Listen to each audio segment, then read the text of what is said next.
Hey there. Have you ever felt burdened by perhaps all of the roles that you play, all of the things on your plate, all of the expectations that maybe you have going through your head, or going into this season where right now, as we're talking about this is right before the holiday season where people will be getting together with family. And so there can also be those expectations that the family would have over you. And so I was just in Dr. Andrea Rosario's membership called Nourish Rhythms, which I participate in because it's all about lowering your stress level, like reducing your, well, I'll let you share about that. Why don't you just pop in right here and introduce yourself and Sure. point. Yeah. So Nourish Rhythms is basically setting up nice whole routines in your system that will feed your soul and feed your family and feed your wellness. And so basically, we were talking in that lesson, Veronica, about the RAD method, which is releasing, automating, and delegating some of your 5,000 plates that you spin, or at least some of the roles, or some of the obligations within those roles. Who can you delegate them to, and how can you release some of them? So. Yeah. And I think this is really important because when we're talking about people with neurodiversity in their families, the allostatic load, or like just that experience, increases your stress load in life. And so having these places where you can reduce that stress load is really important. And hey, by the way, my name is Veronica, and I'm the founder of ADHD What Now. I'm going to have kids home with us on break for a little bit.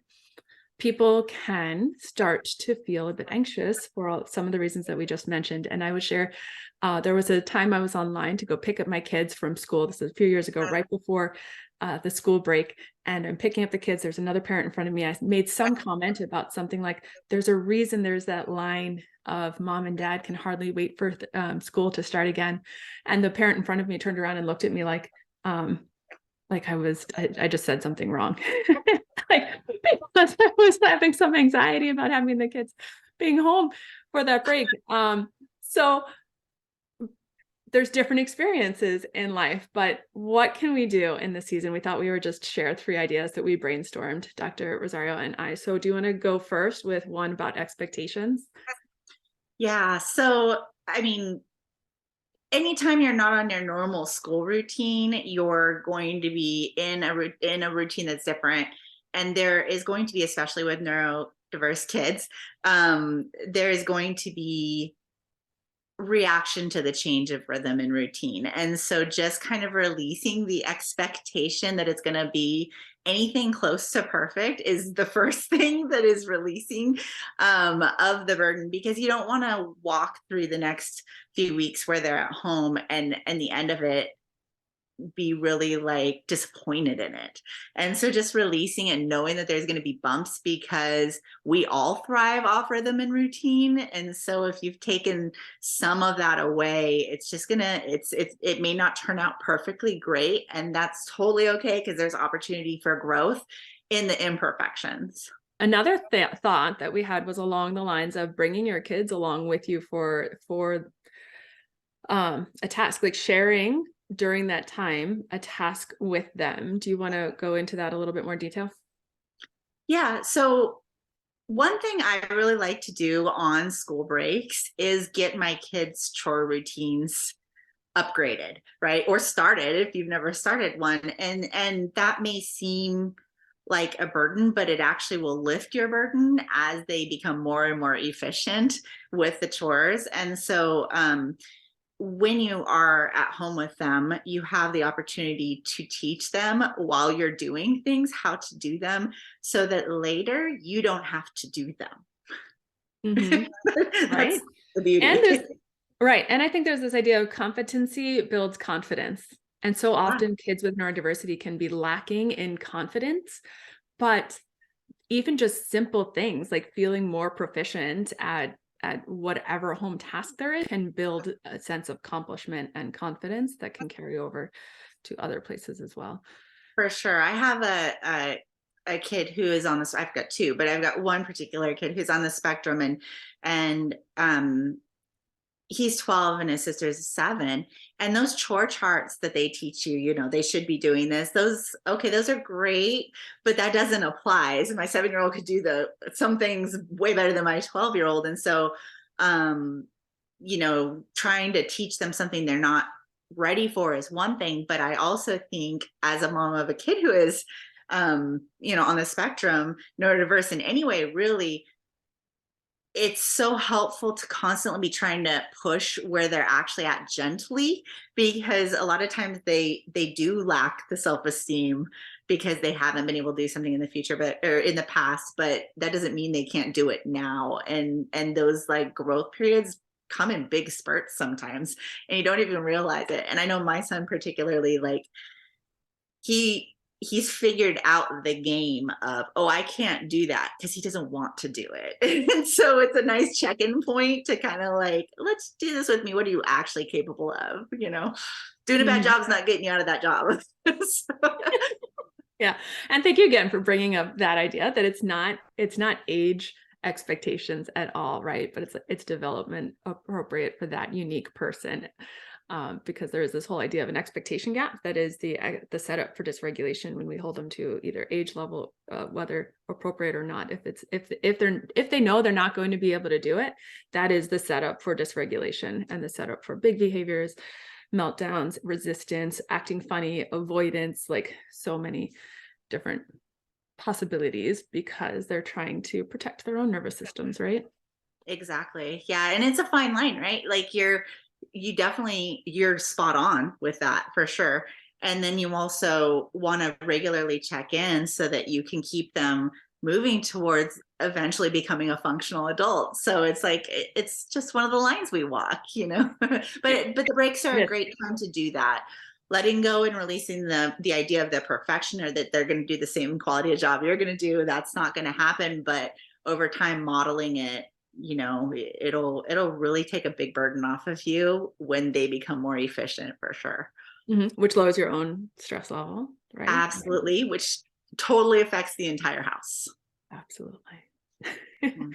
The other one that you had mentioned was all about New Year's resolutions and how at this particular season of year we have this cultural idea to set a New Year's resolution, but what you have some great insights on that. Yeah, it's a little pet peeve of mine. Well, there's a reason why a lot of New Year's resolutions fail. And it's oftentimes because we're trying to reinvent ourselves at the beginning of the year. And like, I want to train for a marathon and be 50 pounds lighter. Or I want to have my entire house cleaned from a hoarding place down to like a spick and span. We have these huge goals, and it is not the time of year to be doing big, huge changes like that. It sets you up for failure, because just like the bears hibernate in the winter, like our tendency is to want to rest. And this is such a healing, restful season where you should go like, give yourself the extra sleep, give yourself the extra rest. It's the opposite of where our society runs in a go, go, go, go kind of lifestyle. And so when you're putting more of that go, go, go, strive, strive, strive, do something huge right in the middle of your season of taking it down and calming it down, you're fully going against nature. You're never giving yourself that opportunity to like refuel your tank. And so that you just run on fumes the whole rest of the year because you didn't take advantage of what was given to you. So I really love the idea of seasonal intentions. And that kind of can just go along with, in the winter, it can be something as simple as, you know, I intend to say no to more people. I'm going to tell my friends I'm hibernating. I'm not going to go do as much as I usually do. Or something like, if your goal is to lose weight, such a common one, that's why I use the example, decreasing your stress load pulls all of your stress hormones down. Cortisol is the stress hormone, and it's the belly fat hormone. That's also the one that messes up your sleep. You need sleep to lose weight. Like, there is a lot you can actually accomplish in rest towards your goals. So releasing like that big, I need to change my life starting in a few days. It's just not the right, you're already burned out from the season. Like, it just, the preparation for the holidays is burnout enough. So it's kind of poor timing. Yeah.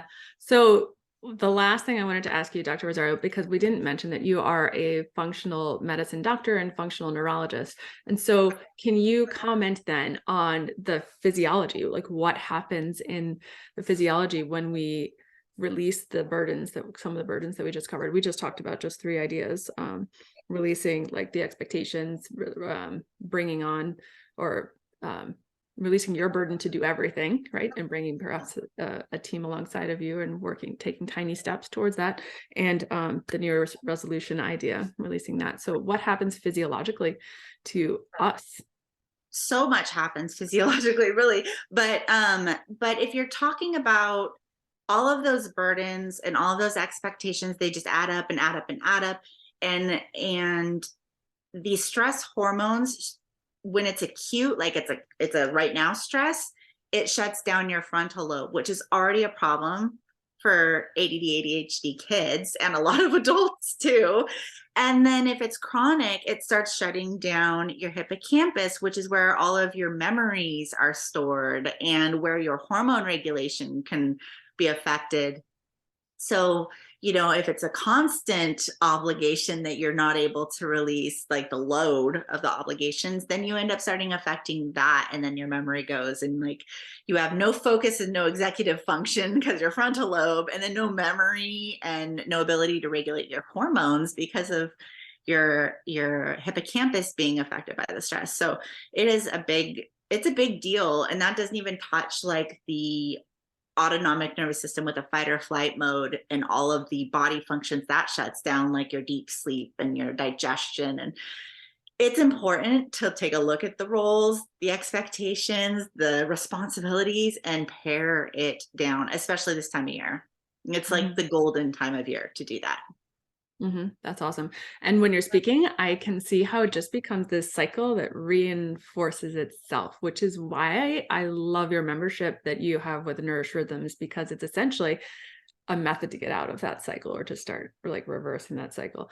So I love that. And we can set up our routines that reduce the working memory demand, right? Which is important for ADHD in general. And then plus you are talking about the connection to memory, right? So one of the things for ADHD that they'll often say is ADHD is now or not now, right? Like so that connection into the future is difficult, or the connection into the past, so that it makes it difficult to choose your actions based upon future outcomes or previous experiences, but it's just what is now. So it's just so apparent in everything that you just said and how important it is. So thank you for that. Where can people find you? Yeah, you can find me on Nurtured Wellness with Dr. Rosario. That's a Facebook group that you can tap into. And we talk about a lot of the symptoms that seem like they're unrelated, but are actually like they have a similar root cause. So it's just kind of like illuminating the fact that that's not in your head. That's not caused by no reason. Like, let's start looking at the reasons underneath it and how we can fix it. So you can find more information there. And I look forward to having you there. And I love having you in my Nourish Rhythms membership, Veronica. So thank you so much for the chitty chat today. Thank you. Everybody have a great time in connecting with yourself and your needs, and connecting with your kiddos as well. So important. So treat yourselves well, and we'll see you later. That's right. Lots of grace. Lots of grace. Thank you so much.